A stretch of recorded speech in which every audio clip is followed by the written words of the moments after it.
What I'm trying to do is give you an alternate method towards activations and moving forward.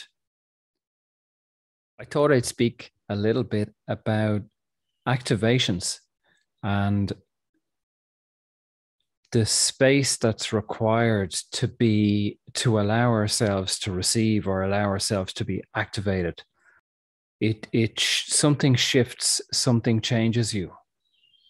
But in order to experience that, we need space. So there's plenty of people who I've heard these comments from and messages from, and I can see, and I've had plenty of experience, many experiences myself with this, but I can see those who have a more active mind and those who have a less active mind. That the less active the mind is, the more shifts there is, and the more consistent the shifts are. The more active the mind is, it's obviously slows down any kind of progress. The mind interferes and intervenes in an energetic change. So you've heard, that I don't really recommend books. And when I have clients, I try to stop clients, in the 6-week course, I try to stop people reading books, try to stop them listening to spirituality podcasts or any of that kind of thing. All it is mind, and most people need a window of space to allow a shift, to allow whatever is in them to come through, as opposed to putting information in. The masculine energy obviously is the mind, feminine is the heart. We live in a strongly masculine world. Most men and women are extremely masculine, and I intentionally use the word extreme. Deeply in control, deeply in analysis and information. So first of all, I want to say, right, for me, I listen to podcasts. I never listen to audiobooks. It's just not for me, listening to audiobooks. I would miss whole sections, miss paragraphs, get to the end of the book, and I've kind of heard, I don't know, 50, 60% of it. And even then, I've just heard those. For me, I need a book in front of me that I can reread that section. I literally, if I physically have the book, I highlight sections. I write notes in the what's the word? Margins. I write notes in the margins. And then I'd go back and I'd open up and I'd read those sections again. I have a Kindle. I do the same thing in the Kindle. I highlight sections. I can write notes. Sometimes I always have notepads around me, but sometimes I'll take notes on the section. I'll physically write, and I might write the page number or the book or whatever it may be. What I'm trying to do is give you an alternate method towards activations and moving forward, if that makes sense. So I'm an extremely slow learner. I'm extraordinarily slow. I'm stupid slow. I have books on my table here that I've been reading, and I mean small books that I've been reading for 6 months, 8 months. There are books that I read quickly. I just read Ranulph Fiennes' book, one of his books about, climbing Everest and the Antarctic. That's a book that I'd sit down before I go to bed and I'd read. I'm flying through it. But then if I'm reading books on, fucking hate the word spirituality, it's a cesspit of poison. A woman approached me the other day who lives here, who she makes t-shirts. And I was thinking, yeah, okay. Like gave me her details. And I said, okay, yeah, let me think. I might have to remember that. Spirituality, it's a cesspit of poison. That's what I want on a t-shirt. Spontaneous evolution. But the things that I would read, I'm not looking for anything anymore. I'm not a spiritual seeker. I'm not seeking anything. The rare interview or talk from people that I might watch on YouTube is rare. The books that I read on these subjects, I'm not seeking. They're books that find me. I'm not going through spirituality accounts on any social media or YouTube or Amazon looking for books or authors. I don't do that. A book appears, something knows to go and look at the author or look at the book. Sometimes the books don't resonate or the author, sometimes it does. I buy it, I start reading it, generally very slowly, but I read it with highlighting and notes. It might just be one segment that I highlight and take notes on. And that might be the activation. That might be what I needed in that book. Sometimes then I'll read on, I'll think, oh, there's not, put it down, I'm bored. No, it's not for me. But that segment was. Sometimes I read on, obviously, and there's more areas. But I'm just trying to make a point of, like, you might have seen on my stories on Instagram at times of photographs. I write on everything now. I'm fucking writing all over the windows here. I bought glass markers for glass. I have quotes and notes on.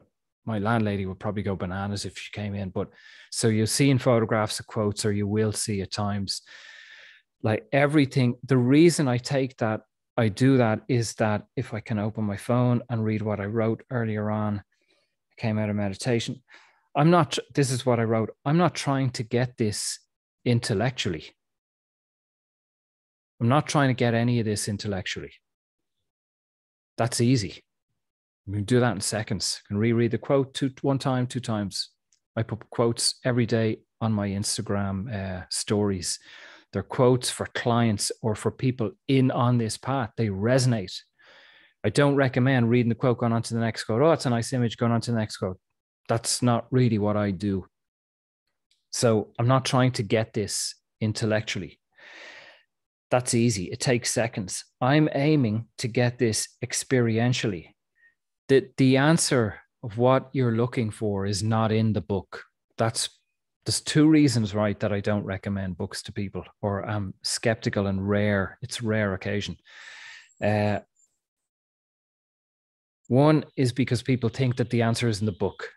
If I mention an author, they go, oh my God, there's a few people going, they could buy all his books. It's in his books. They read the book in a day. They don't really highlight it. They don't pay any attention to anything that's in the book. They move on to the next book. They've completely missed what was in it. And the reason is there's no space. That's the second reason. They can't listen. So much activity and noise. So much noise. There's no space for anything to connect, to resonate, to activate. So much noise.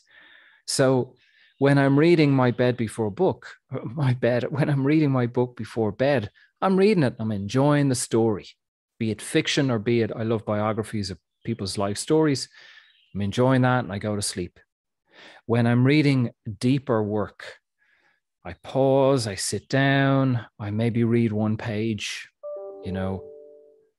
I maybe read one page or a half a page or a segment. I might go back to my highlights or my notes. I might start writing notes in the windows and ponder it for a while, walk around and make my food. And maybe I come back and I read another half a page. That's how I read. The goal is not to get to the end of the book.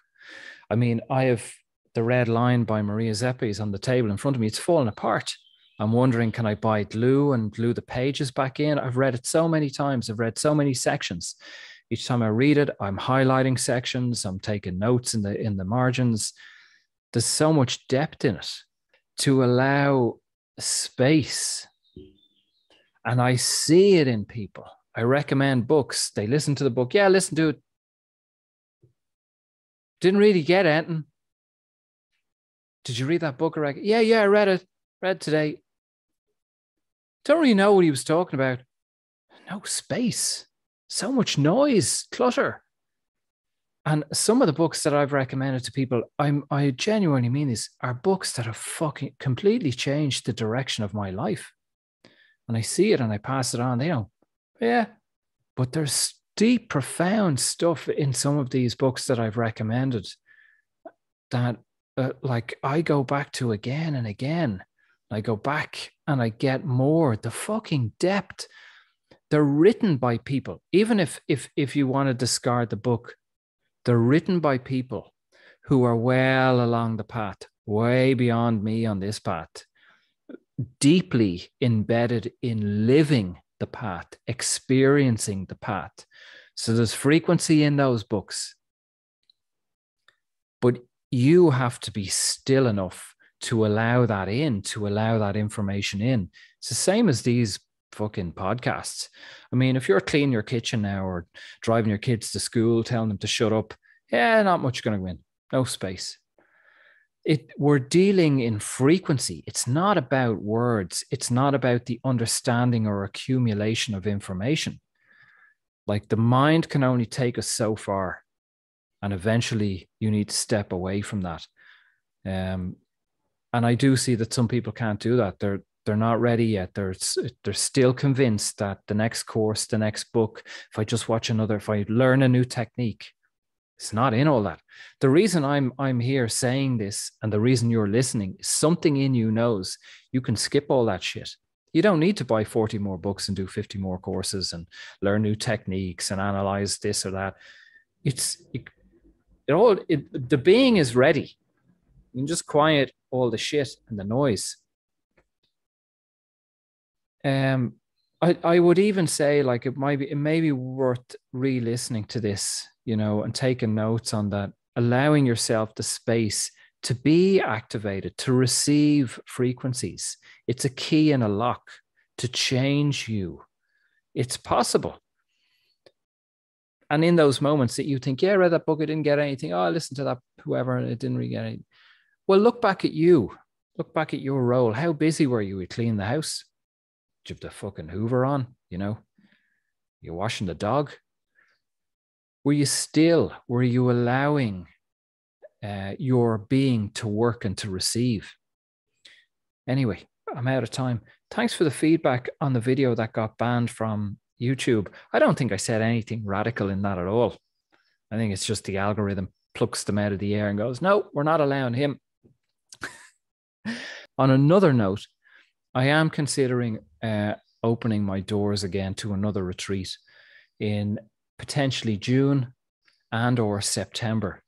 So anyone interested in coming, like, get in touch. Like, really, like if you're up here in the mind, it's not really going to be for you.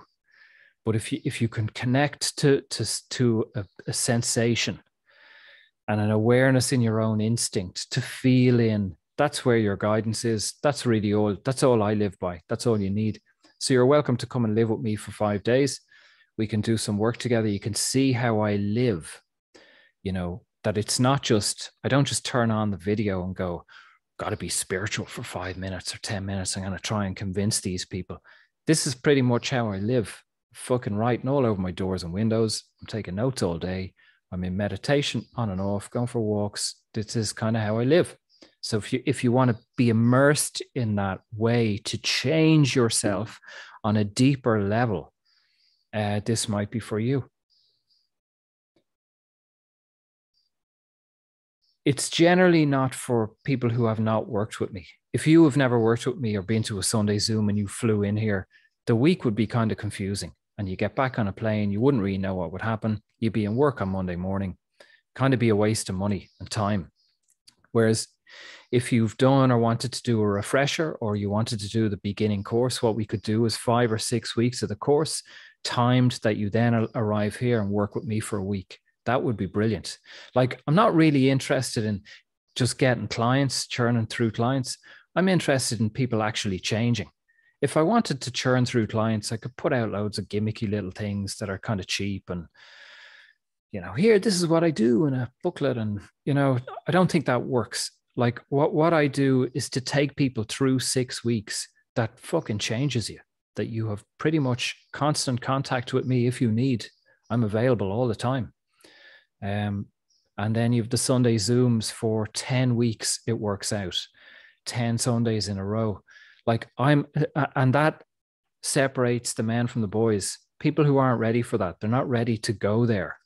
And then some people are. They think, yeah, I'm fucking ready. I'm ready to go someplace different, deeper, to learn how to integrate, to meet all of me. Anyway, probably over time. Thanks for listening to me. Please share these if you have friends or family or CIA or whoever might want to delete my account. But yeah, Be well.